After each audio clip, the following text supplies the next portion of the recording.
Bueno, les presento a Danu Navarro. En el 2012, después de su carrera en Bellas Artes, Danu Navarro se especializa en modelado 3D, iniciando su carrera en la primera serie animada en 3D de Colombia, Niña Agi, del estudio de animación Domo Animato, así como Plaza Sésamo Latinoamérica y Doctor W de España.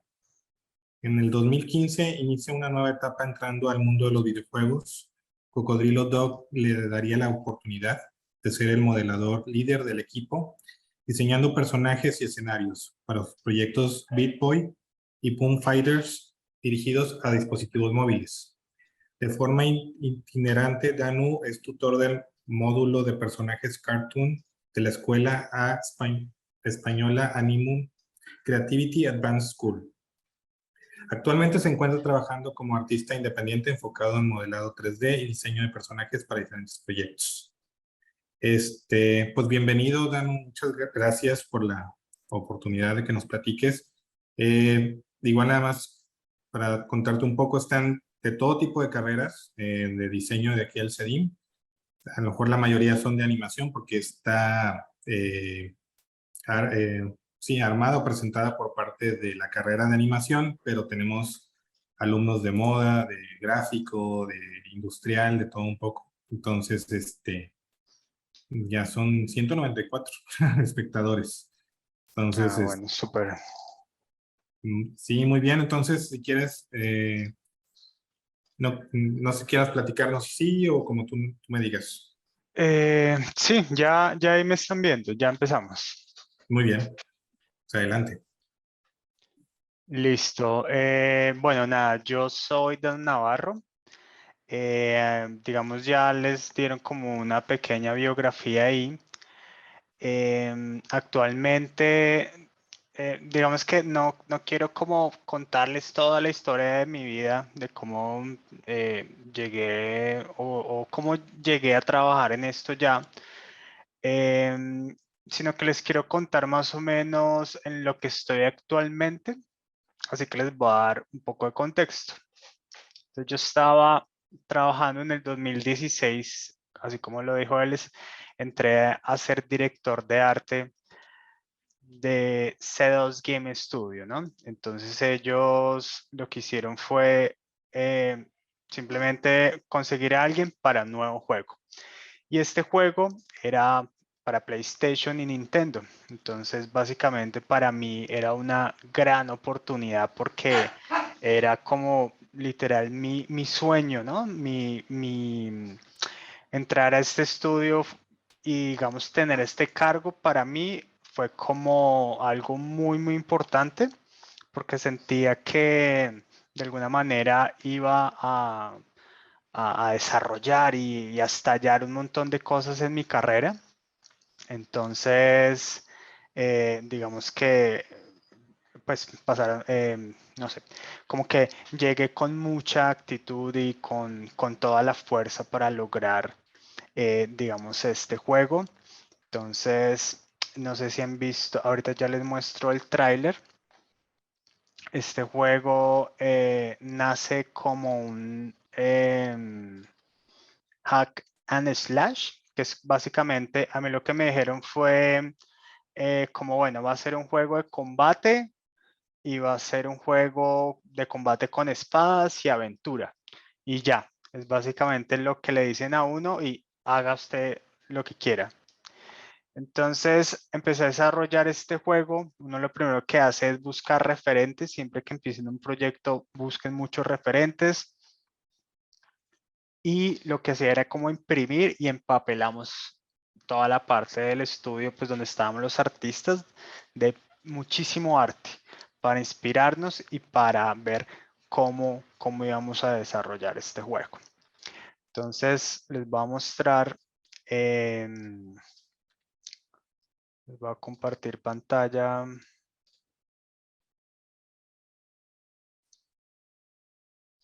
Creo que no tengo permiso para compartir pantalla. ¿Aló? A ver, dame un momento, te lo voy a hacer. Listo, vale. Bueno, el caso es que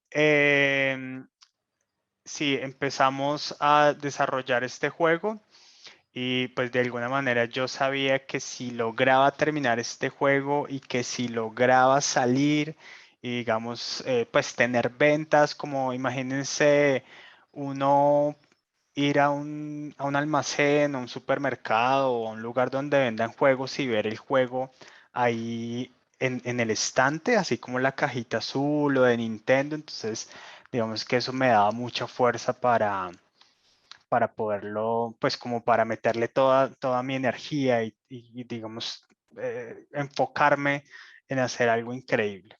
¿Mm?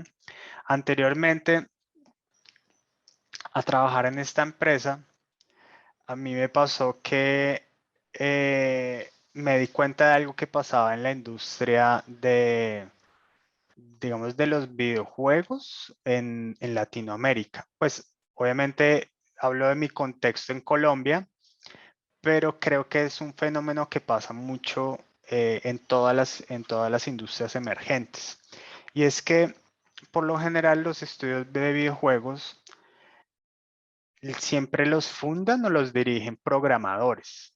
Entonces el programador es como esa persona que dice, yo quiero trabajar haciendo juegos, ¿sí? Y quiere como literal programar el juego o dice, yo sueño con un juego de aviones o de combate o de carreras o lo que sea, pero la idea es hacer el juego. Pero la cosa, ¿qué es lo que pasa con la industria emergente? Y es que, y que lo funden programadores, es que ellos obviamente pues saben su parte de programación, de sistemas, de software, pero no, obviamente no tienen una visión artística, no tienen como ese bagaje artístico. Entonces, ¿qué pasa ahí? Pues no necesitan a nosotros. ¿Mm? Pero, entonces, como son industrias muy pequeñas, o sea, industrias que están naciendo y estudios muy pequeños, entonces no tienen la capacidad y no tienen la estructura, y digamos, hablo de la capacidad económica para contratar a todo el flujo de, de un proyecto, ¿no? Lo que le llamamos pues se le llama como el pipeline, que es como el flujo de trabajo en donde primero se hace una cosa, luego otra y todo es un proceso. Entonces, ¿cómo es un proceso, un flujo de trabajo en videojuegos, ¿no? O digamos que también en cine. Y es como el director, digamos, una película, tiene un guión. ¿Sí? Tiene el director, productores y, y lo primero que ellos piensan es cómo se va a ver esta película o esta serie o cómo se va a ver, o digamos el programador no tiene ni idea o empieza pensando cómo se va a ver este juego. ¿Sí? Entonces, ¿qué es lo primero que se hace? Es contratar un concept artist, contratar ilustradores y empezar frente a una inspiración, frente a algo, o sea, siempre se empieza con algo en específico, con un referente en específico, ¿sí? Entonces es como que si el director le gusta el anime, entonces yo dice, no, a mí me gusta algo así como Evangelion, entonces ya le da una pista a uno, o no, yo quiero algo más cómico americano, o no, me gusta más lo independiente, que se sienta muy, muy indie. ¿Mm? Entonces, eso ya le da una pista para que los concept artists, que los diseñadores o ilustradores empiecen a desarrollar, digamos, como la idea, cómo van a hacer este proyecto, sí, cómo va a ser en sí. Entonces, el punto de todo esto es que cuando los estudios no tienen la capacidad económica para contratar, digamos, correctamente todo este flujo de trabajo, o sea, contratar, pagarle a concept artists para que se sienten un mes a desarrollar todo el arte del juego.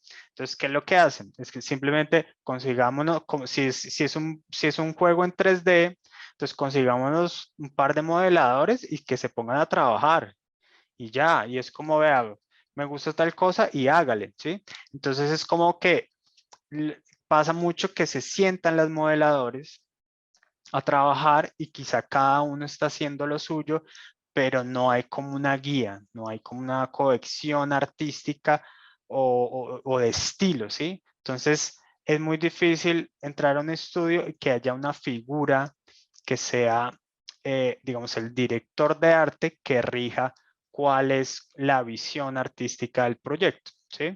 Entonces, como no se le paga a artistas concept para desarrollar cómo visualmente se va a ver un juego, entonces digamos que empieza uno mal y empieza el proceso y primero uno nunca va a empezar en 3D, ¿no? Entonces empieza como a trastabillar y obviamente empieza a gastarse el dinero en ideas que no están completamente consolidadas. ¿Mm? Entonces, ¿por qué, digamos, hago como este subcapítulo de lo que les quiero decir? Es porque para hablarles un poco de la importancia de la dirección de arte, ¿sí? Entonces, ¿qué hace el director de arte? Entonces, guía todo este arte, pero el director de arte tiene que tener como base, digamos, pues los concepts y los diseños en general. Entonces, ¿para dónde voy? Es que cuando me tocó a mí, pues básicamente simplemente hágalo, no sabemos qué hacer, no tenemos referentes, entonces yo lo que hice fue como, bueno, entonces yo voy a hacer los concepts, yo voy a hacer los diseños, yo voy a buscar los referentes, las inspiraciones y empecé todo ese desarrollo.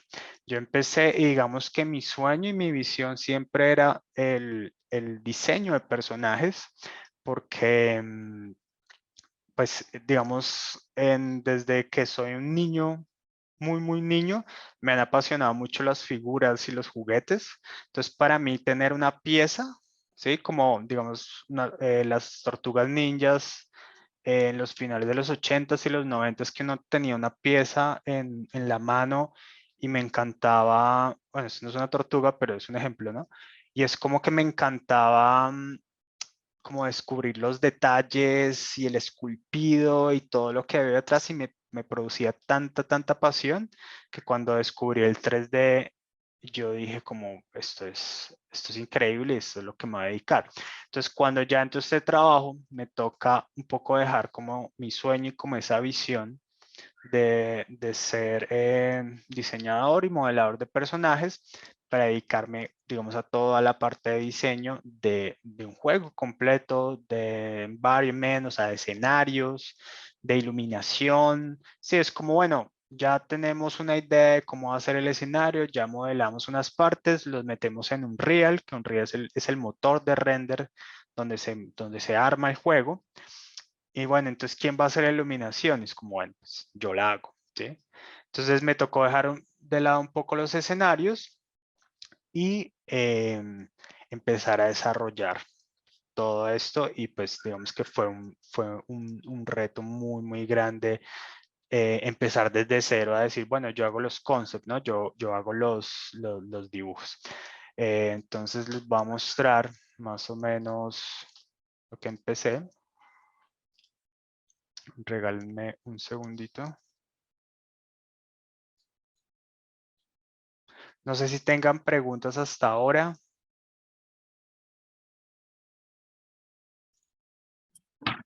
Hay un par de preguntas. De hecho, bueno, te iba a comentar, te hice administrador, a ver si te funciona bien compartir pantalla. ¿Sí te funciona? Sí, ya me salió que ya puedo compartir. Muy bien. Hay dos preguntas, dice de Ian Bautista. ¿Cuáles fueron las situaciones más difíciles que se cruzaron en tu camino para conseguir lo que querías? ¿Y cuál es tu parte favorita del proceso? Me imagino del pipeline. ¿Cuál es la primera? ¿Cuál es la situación más difícil? Ajá, que se cruzaron en tu camino.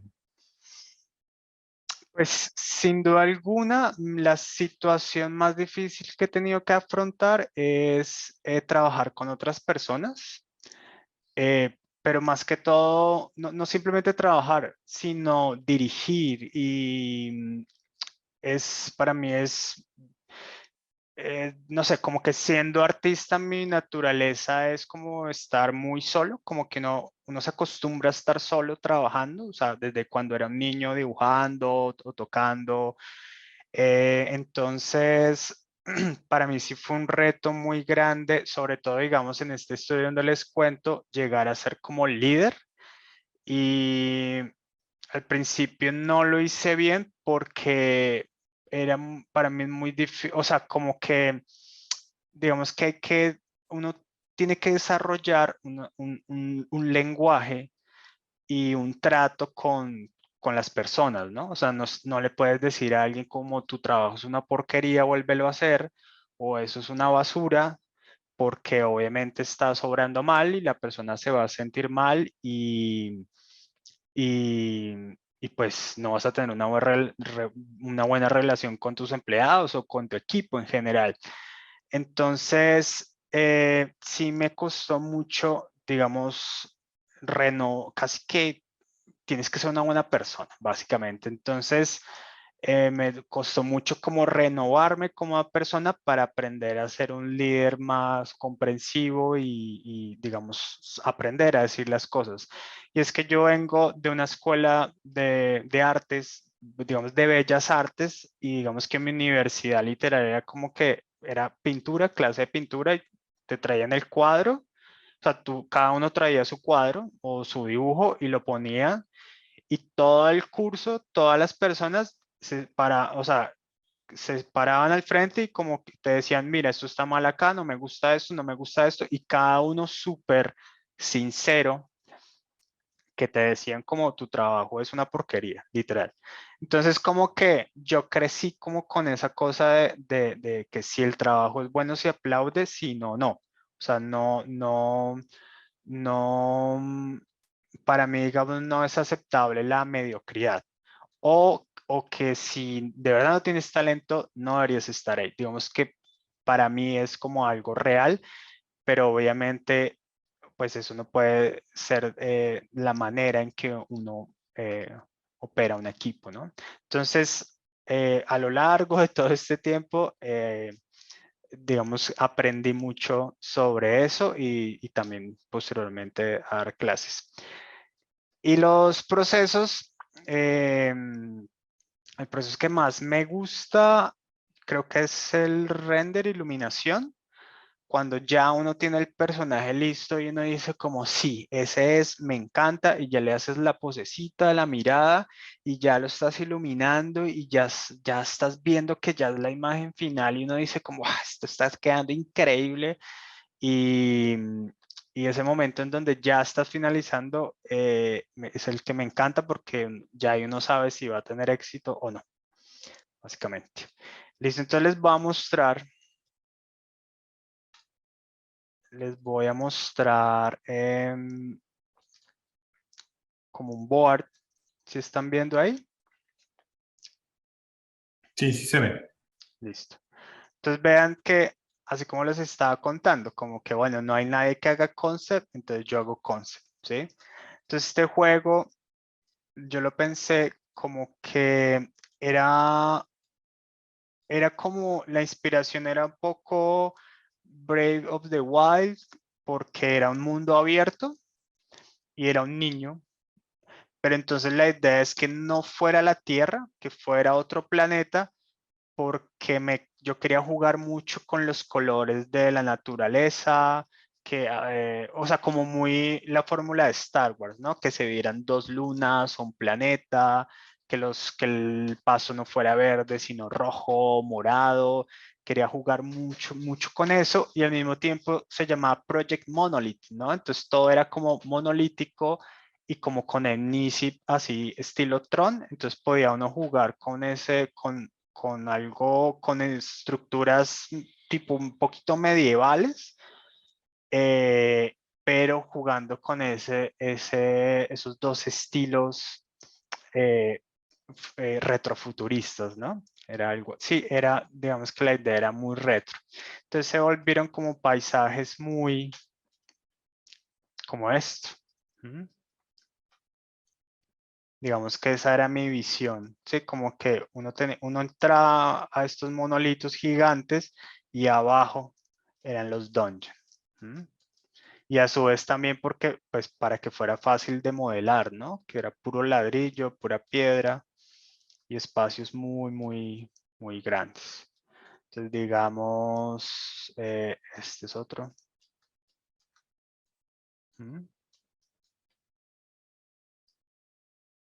Y obviamente no son conceptos así de un corte profesional porque era literal, estaba aprendiendo. Pero digamos que esto ya nos inspiraban para decir, listo, vamos a hacer tal escenario de tal cosa. Y yo decía, ay, hagamos el del agua, el que yo hice, digamos, este.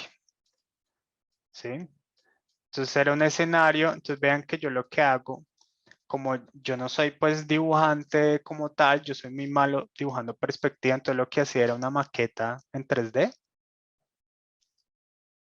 literal, como con cajas, y luego le pintaba encima, ¿sí? Entonces, digamos, era como que yo me imaginaba que ahí había un núcleo, como algo girando, y por dentro una criatura.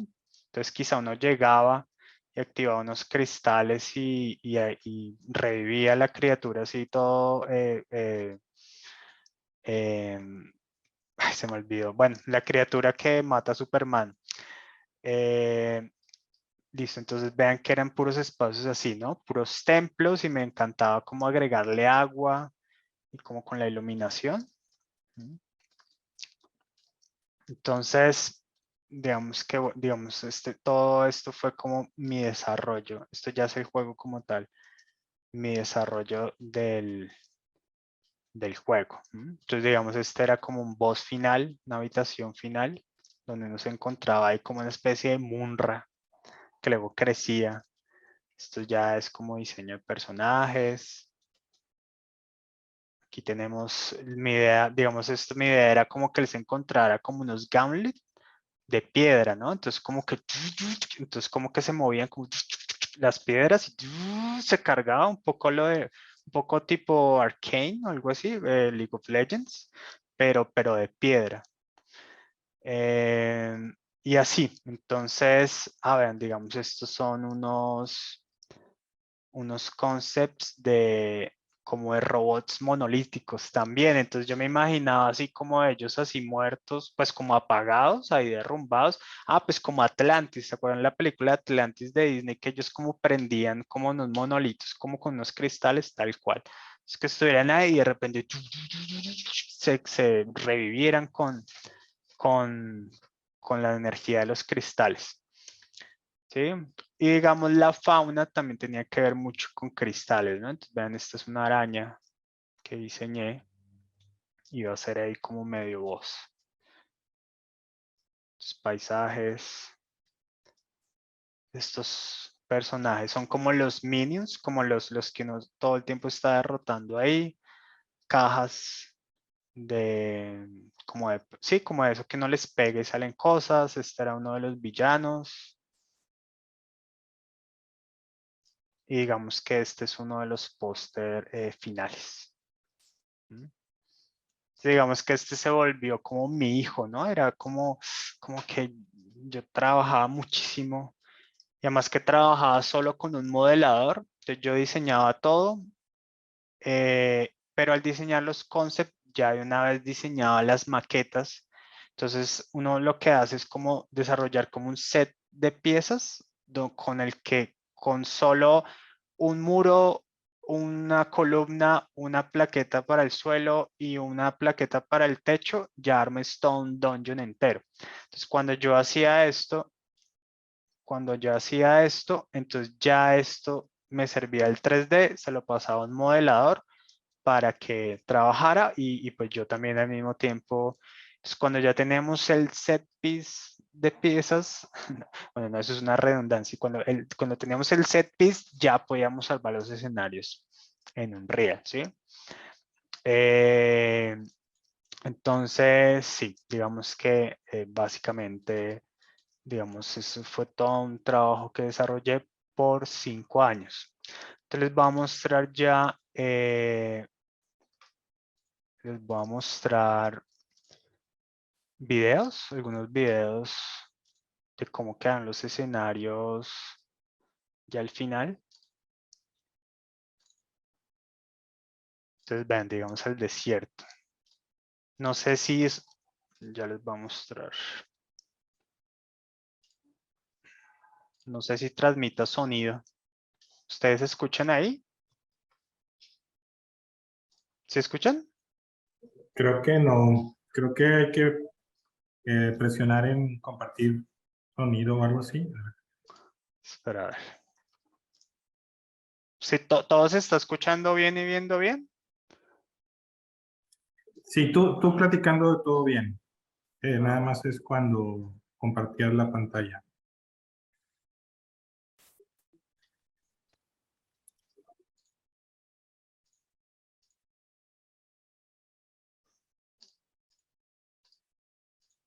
listo, creo que ya.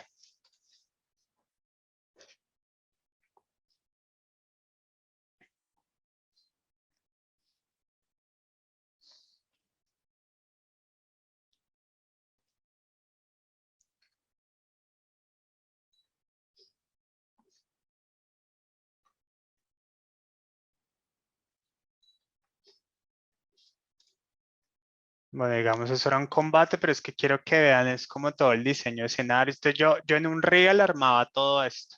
Entonces diseñaba el terreno, como la topografía, y luego uno hace como el camino y dice, bueno, aquí voy a establecer un campamento, aquí una cascada, aquí un lago, aquí van a vivir un yo no sé quién, y sin ninguna guía, ¿no? Y ya después los programadores decían, bueno, aquí puede haber un combate o aquí puede haber un, em, un mercader, un vendedor de armas o lo que sea. Ah, y lo mismo, también muy Star Wars, ¿no? Entonces como que pues hubieran criaturas prehistóricas que murieron, entonces quedan los huesos. Entonces diseñamos ahí como un set de huesos para armar cosas así. Me gustaba como diseñar esas cosas como que todo fuera inmenso, ¿no? Y como eso, que siempre se viera de lejos como un monolito. Uno siempre ve un monolito que es muy, muy grande, pero en cada escenario pues tenemos chiquitos que son entradas a dungeons. Entonces cuando uno entra a un dungeon, cuando uno entra a ese edificio, carga otro escenario que ya es un dungeon interno. Entonces vean, ese monolito ya es el que no siempre se supone que ve en todo el juego porque es tan alto en el planeta que se ve. Listo, entonces digamos, uy, ¿qué pasó?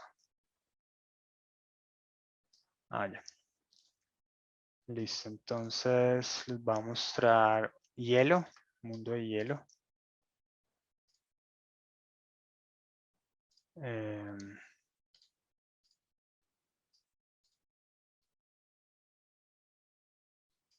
mm,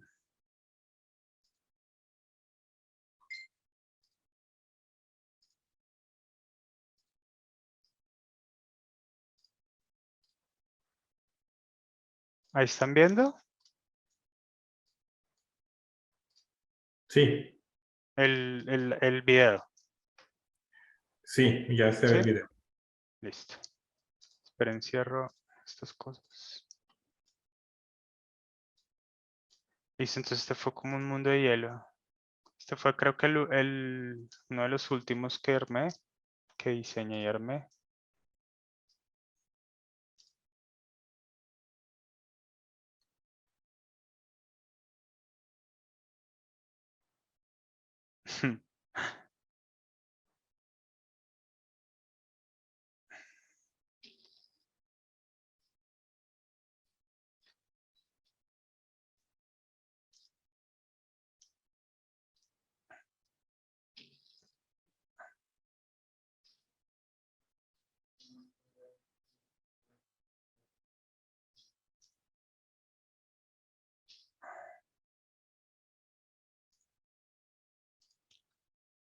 Es que quiero mostrarles cuando mueran allá.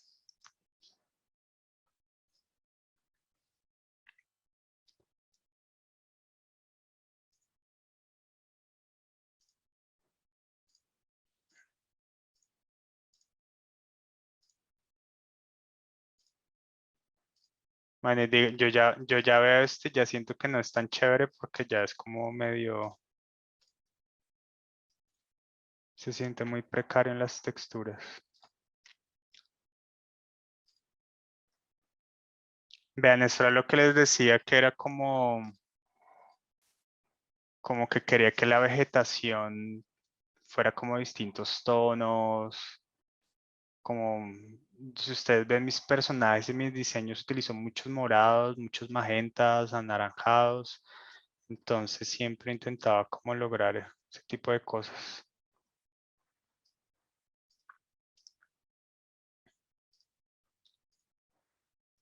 Y bueno, a ver, este que es este digamos ya es un dungeon interior,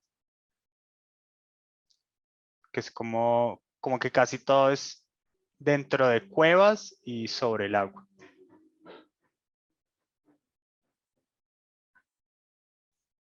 Obviamente todo lo que ven es como que los enemigos son todos quietos, pues como todos estáticos ahí, porque pues todo esto es trabajo en progreso, ¿no?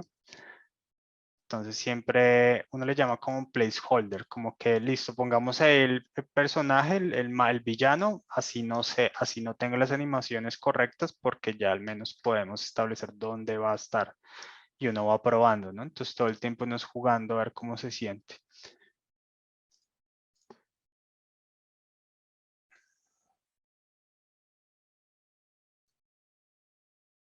Y bueno, digamos que ahí fueron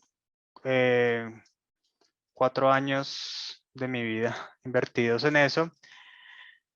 Eh, entonces, ¿para dónde voy? Y es que después de 4 años, pues todavía no salía porque este tipo de juegos requiere de muchísimo dinero, ¿no?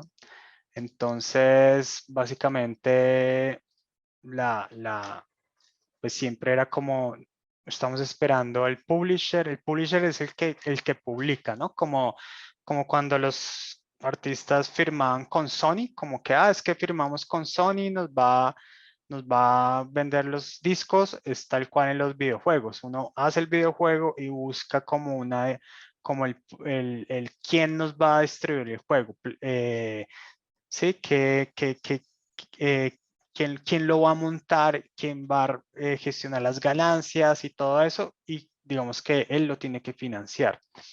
Entonces,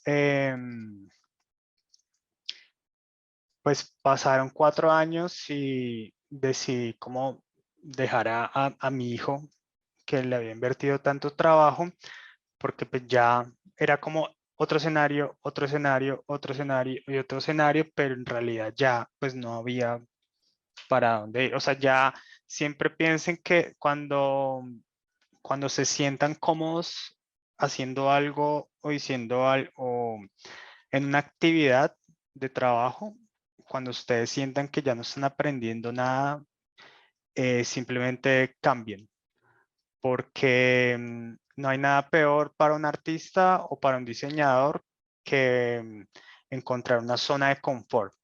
Los artistas digitales tienen que todo el tiempo estar actualizándose, aprendiendo cosas nuevas, practicando, y no se puede quedar uno ahí 10 años haciendo lo mismo, sino llega alguien bueno, ustedes son pequeños porque están en la universidad, pero digamos, yo tengo 38 y estoy seguro que ustedes se ponen a estudiar 3D y en un año ya casi saben todo lo que yo sé. Entonces le toca a uno todo el tiempo estarse actualizando.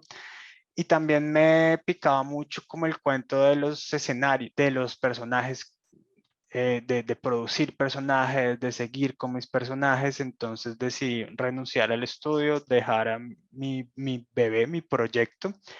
Y es que pasó algo en la pandemia. Creo que la pandemia,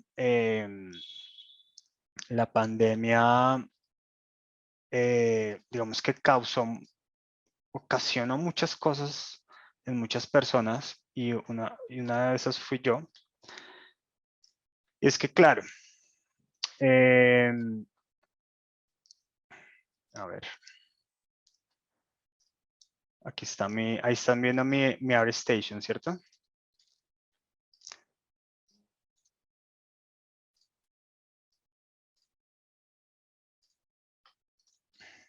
Listo. Bueno, entonces les contaba sobre la pandemia. Entonces, cuando llegó la pandemia, pues lo primero que hicimos fue ir a trabajar a casa. Y pues como que yo decía, bueno, si no se puede ir al gimnasio, si no se puede ir a cine o a comer o a lo que sea, entonces me voy a poner a trabajar.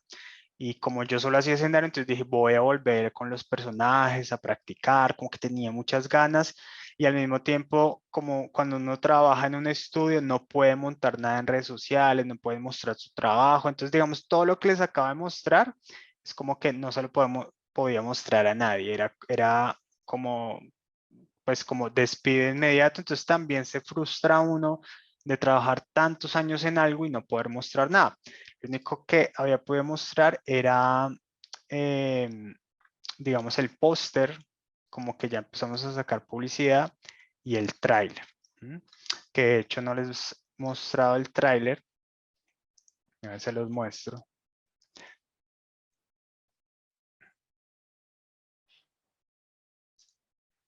Un segundo.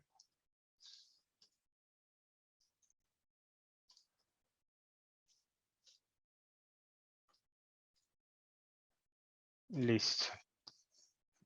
Entonces vean que este tráiler salió de 2 años de trabajo. Le fue muy bien, a propósito.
Listo, entonces,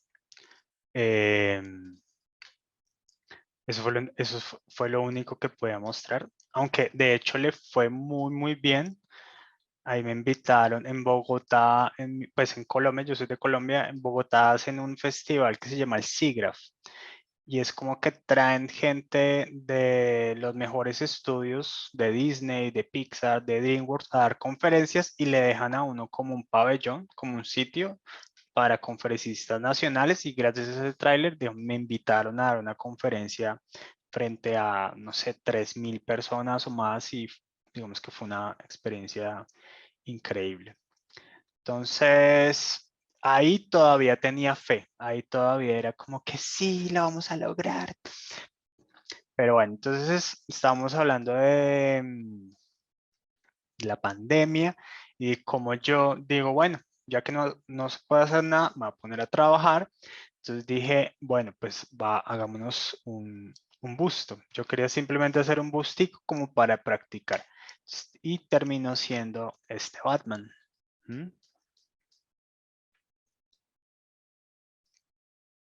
Entonces, digamos, ¿qué pasó con este Batman? Este Batman fue como que explotó y me hizo dar cuenta de muchas cosas. Entonces, digamos, cuando yo estaba haciendo este Batman, como que hice como hasta acá, como hasta solo la cabeza casi. Y yo decía, no, pero eso no se ve bien en composición, creo que lo voy a bajar más. Y no, pero es que queda cortado el logo, pues el símbolo, el escudo, entonces no, bajémoslo más. Entonces como que le iba bajando y bajando y bajando, y lo terminé, digamos, que haciendo casi todo. Pero el cuento es que con este Batman pasaron dos cosas muy importantes. Primero me di cuenta que no sabía nada de ZBrush, porque yo sabía de ZBrush era hacer piedras, o sea, como cosa, esos robots que les mostré como de piedra, me volví un experto en piedras, como esculpiendo cosas orgánicas y cosas todo lo que tenga que ver con piedras, así algunos personajes, pero, o sea, como tú trabajas en un estudio, pues vas a tu ritmo y ahí lo logras, pero con el Batman me di cuenta que básicamente no sabía lo que estaba haciendo. O sea, me demoré muchísimo, me di cuenta que no entendía bien los flujos de trabajo, o sea, los saqué, pero yo dijo, o sea, para ser un buen artista, siempre tienes que, pues digital, siempre tienes que pensar cómo hacer, cómo podría hacer esto más rápido de lo que lo hice. Ese es como el secreto. Entonces, digamos que eso fue lo que me pasó con este Batman. Y otra cosa que pasó fue que lo publiqué en mi Instagram. Yo tenía como no sé, 600 seguidores, como un año ahí que lo armé y bueno, y casi, pues casi siempre es como amigos, familia y ya, conocidos ahí del medio de aquí en Colombia.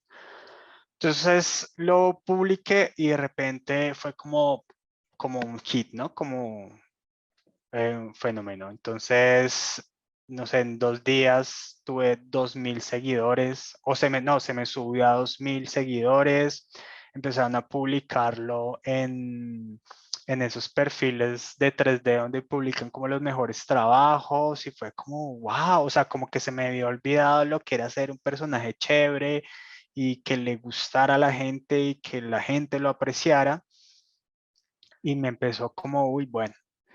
Entonces dije, bueno, ahora hagamos otro. Ya, y de paso aprendo mucho más de los procesos, ¿sí? Déjenme ver. No sé si tengan preguntas. Y yo mientras descanso un momento.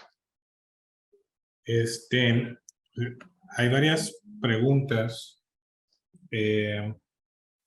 Bueno, aprovechando que estás con lo de Batman, ¿sí recomiendas hacer ese tipo de ejercicios de decir, bueno, tengo este tiempo, digo, no tengo un proyecto en sí ahorita a la puerta o algo, no sé, tengo un momento hacer este tipo de ejercicios de crear un personaje que a lo mejor ya es popular o les llama mucho la atención para redes sociales? Digo, porque veo que sí fue todo un suceso el post de Batman, ¿no? Y los que siguieron, sobre todo cuando vas creando a los enemigos, ¿no?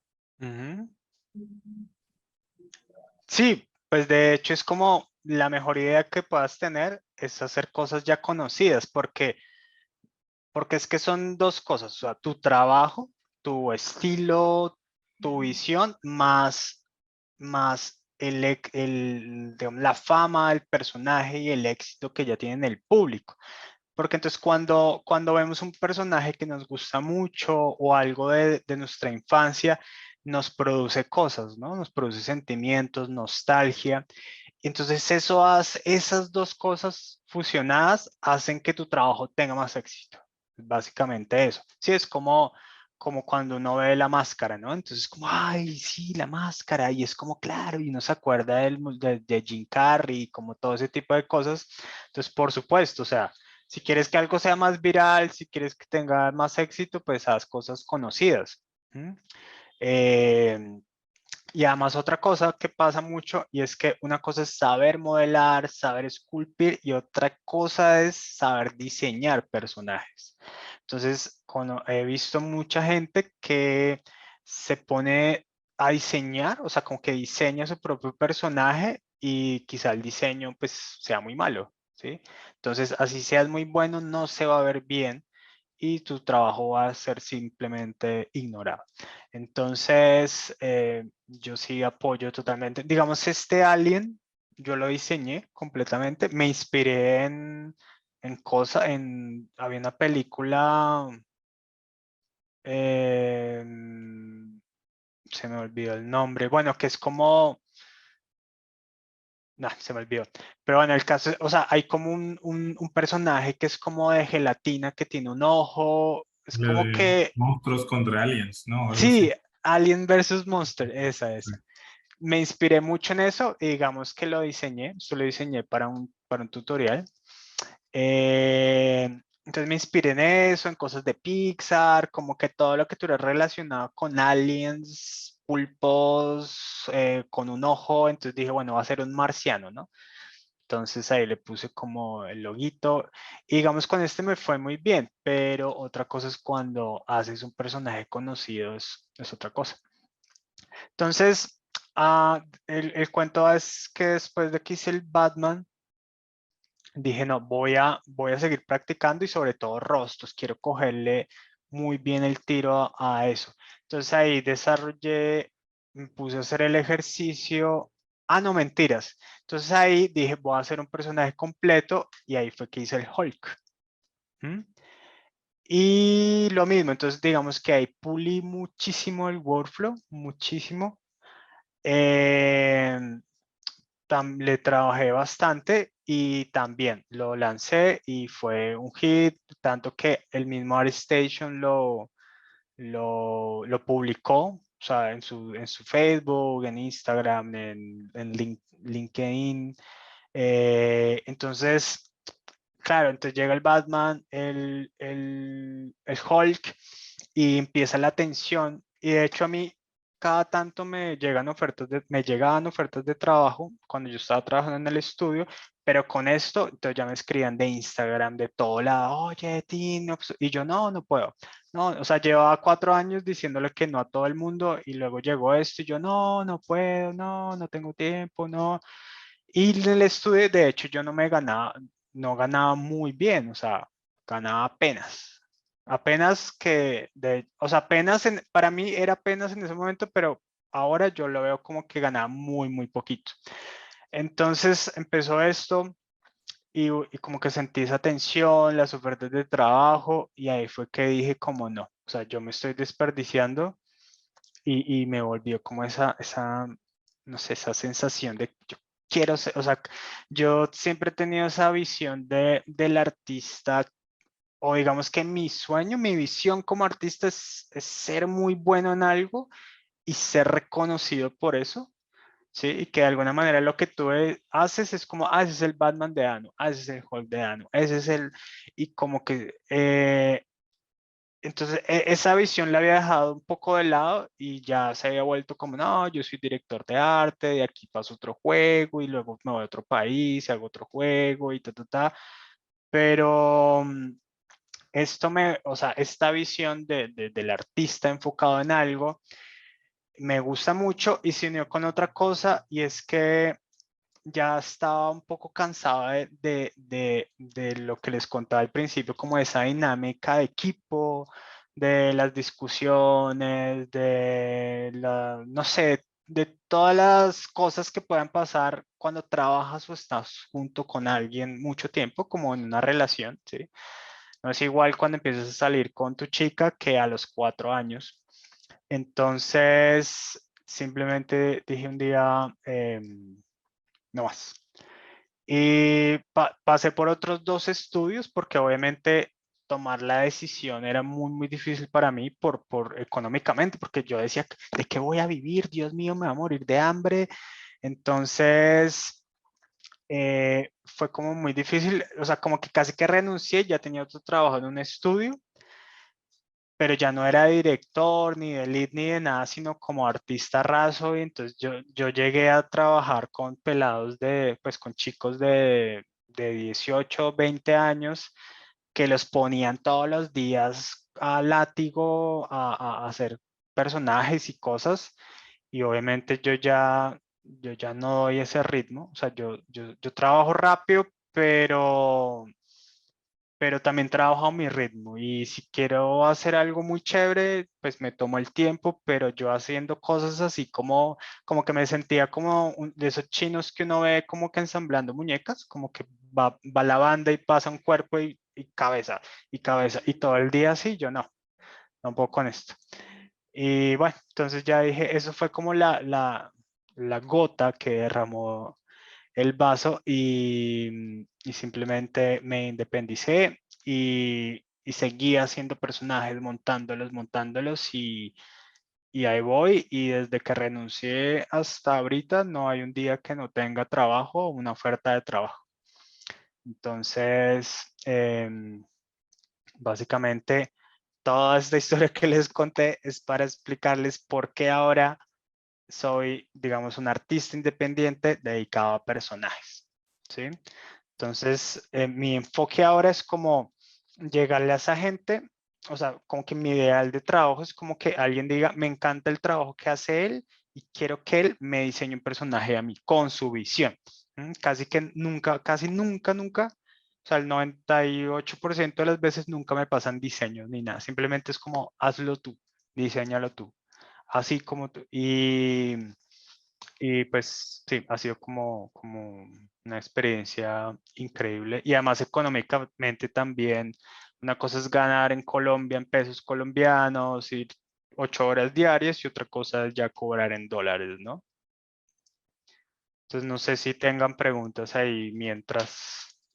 Sí, muy bien. Muchas gracias por lo que de hecho, relacionado a lo que nos comentas, del diseño de personajes y todo eso, dice una pregunta, ¿qué nos recomiendas para aprender 3D y derivados como creación de personaje? ¿Crees que se tenga que salir de la zona de confort?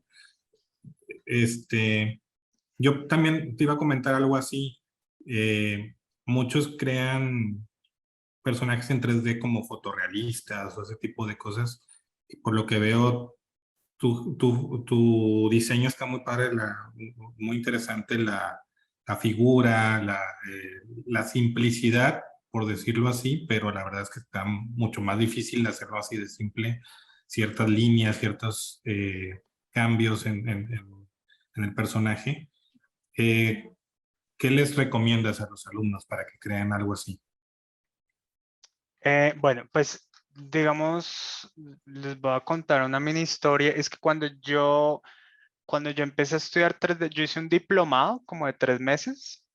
em, Pues no, de hecho cuando yo descubrí el 3D fue por unos revistas digitales que me pasó un profesor de ilustración y como que lo vi y me apasionó, o sea, como que me impactó un montón y yo dije, wow, esto es increíble, ¿no? O sea, como que yo dije, no.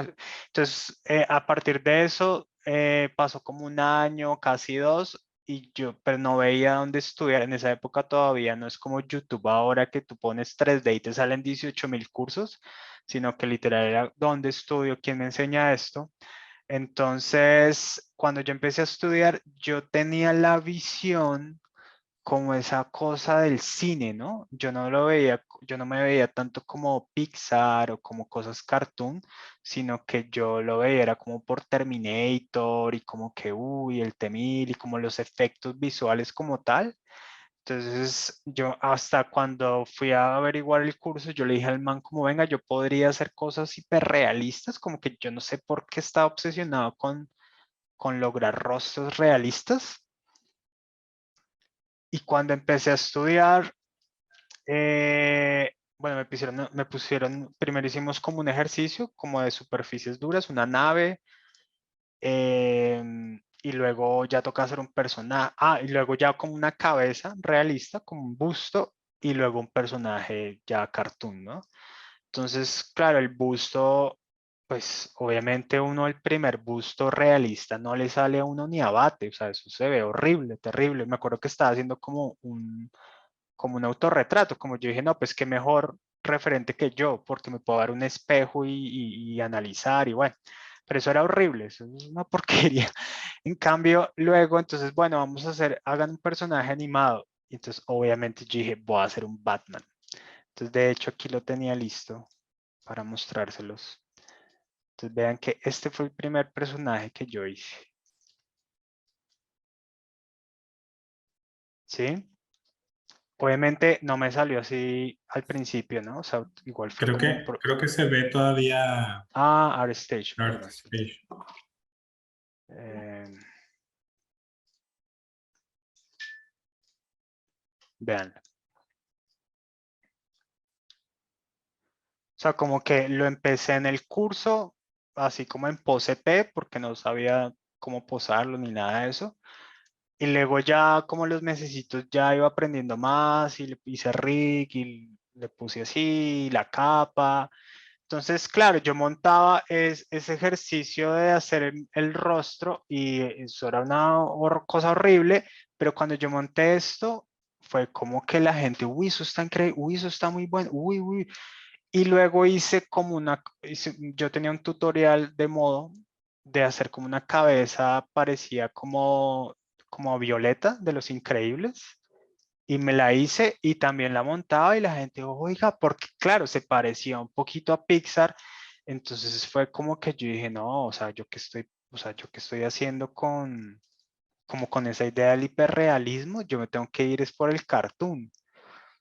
No sé, como que me llegó esa pasión y esa cosa de, no, esto, y por los juguetes, o sea, como que de repente en mi cabeza todo tuvo sentido, ¿sí? Como que, sí, como que era, yo decía, no sé en qué estaba pensando, yo tengo que hacer es cartoon porque eh, pues es cool, es más sencillo, me encantan los colores, Entonces, desde ahí fue como que la visión de eso y no sé en qué momento o qué fue lo que vi, que yo decía, como ese 3D angular, como ese diseño angular me empezó a apasionar también un montón.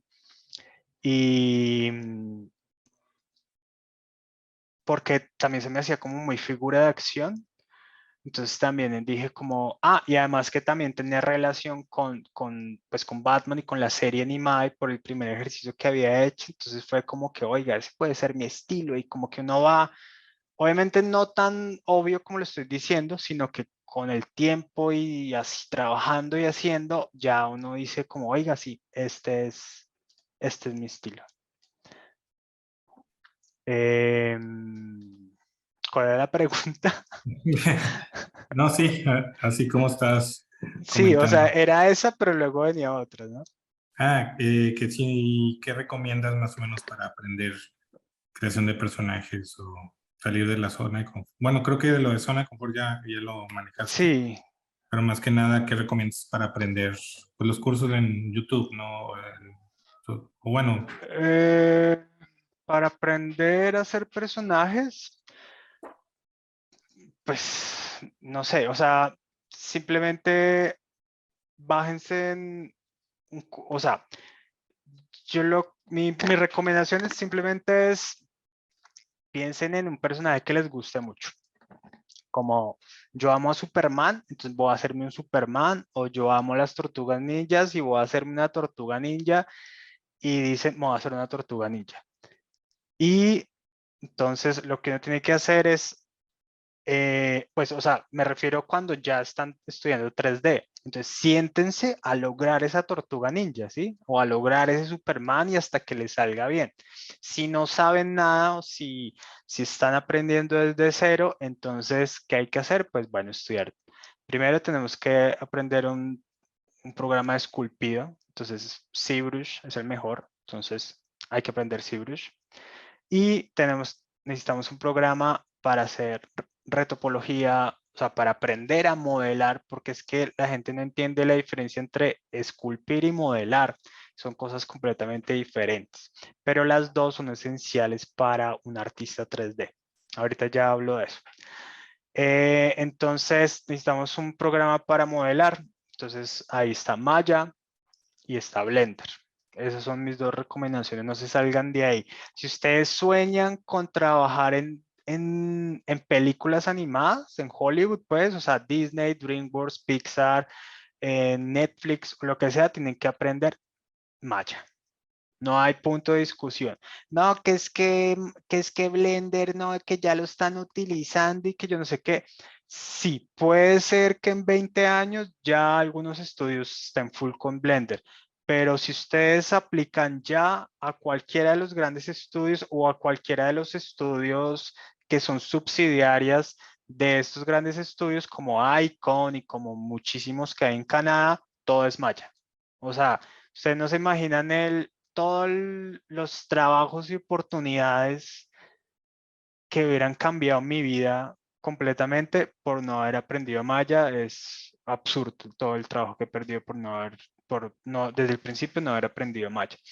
Entonces, Maya o Blender. Si, digamos, ustedes quieren trabajar en videojuegos o hacer juguetes o esculturas como cosas coleccionables, que de hecho eso es una industria muy chiquitica, muy difícil de entrar, sí pueden utilizar Blender o pueden utilizar los dos. Si tienen el tiempo y son jóvenes, aprendan todo. Pero digamos que esas son mis dos recomendaciones, ZBrush, Maya y Blender. Y ya, no necesitan nada más. Si aprenden esas tres cosas y son buenos, van a tener trabajo siempre y van a tener futuro, de hecho. Y obviamente Photoshop, ¿no? Photoshop es como el kinder del 3D. Primero Photoshop es como kinder, como aprender las vocales. Y ya después aprende a modelar y esculpir. Súper bien. Oye, Danu, pues bueno, casi todas las preguntas ya las contestaste. Hay unas que faltan, no sé si ellos te las mandan a tus redes sociales, más que nada porque ya se nos terminó el tiempo, se pasó de volada. Súper interesante y padre la plática que nos diste. No sé, digo, ahorita te etiquetamos en varios posts de nuestro Instagram del CEDIM de animación, más que nada para que tengan la referencia, pero es Danu-Navarro-3D, ¿verdad? Artist, Sí. para que si tienen alguna duda, como quiera, pues, Sí. Sí, me pueden seguir en Instagram si quieren. ok. Sí, más que nada por si tienen alguna duda. Como quiera, estás súper invitado a venir aquí a la universidad. No sé si ya conozcas Monterrey. No, solo conozco Ciudad de México.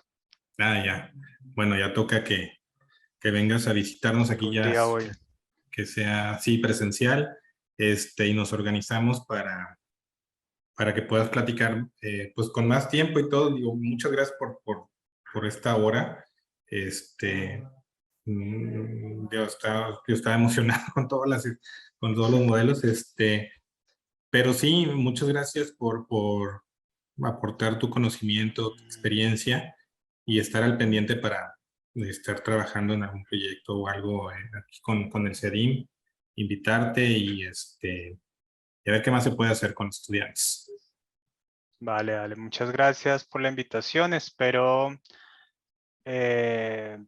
pues haberlos, no sé, como inspirado un poco. No inspirados o sea, inspirados en la manera de como que chévere dedicarnos a esto.